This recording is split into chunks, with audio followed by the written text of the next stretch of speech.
Story చెప్పింది. Hi, this is Gautami, మీ గోదావరి పిల్ల. ఏంటండి ఈ వీడియో ఎక్కడిదనుకుంటున్నారా? మా బాబు వాళ్ళ స్కూల్లోదండి. మొన్న తల్లికి వందనం ప్రోగ్రాం జరిగింది కదా, అక్కడ మొత్తం తల్లులందరికీ చైల్డ్స్ ఆట పెట్టారు. మేము చూడండి ఎంత స్పోర్టివ్గా పాల్గొంటున్నాము తల్లులందరూ. పిల్లలం అయిపోయామండి. ఒక్కసారిగా మా స్కూల్ ఏజ్ అంతా గుర్తొచ్చేసింది. తెగ ఆడేసాం, 27 మంది ఆడుతూనే ఉన్నాం. మాతో పాటు పీటీ సార్ కూడా మమ్మల్ని పరిగెట్టాలని ఎంతో ప్రోత్సాహించారండి. సాంగ్స్, అబ్బా ఆ సాంగ్స్ వస్తేనే నాకు డ్యాన్స్ వేసేయాలనిపించేసింది. అర్రే, ఇందుకీ ఏంటనుకుంటున్నారు? ఇందులో నాకు ఫస్ట్ ప్రైజ్ వచ్చింది ఫ్రెండ్స్. కంగ్రాట్స్ చేయండి నన్ను అందరూని. Thank you friends.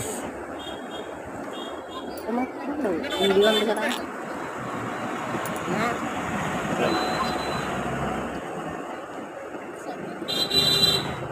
అలాగా తెలియదు అన్నమాట. రాని బండి విందాం.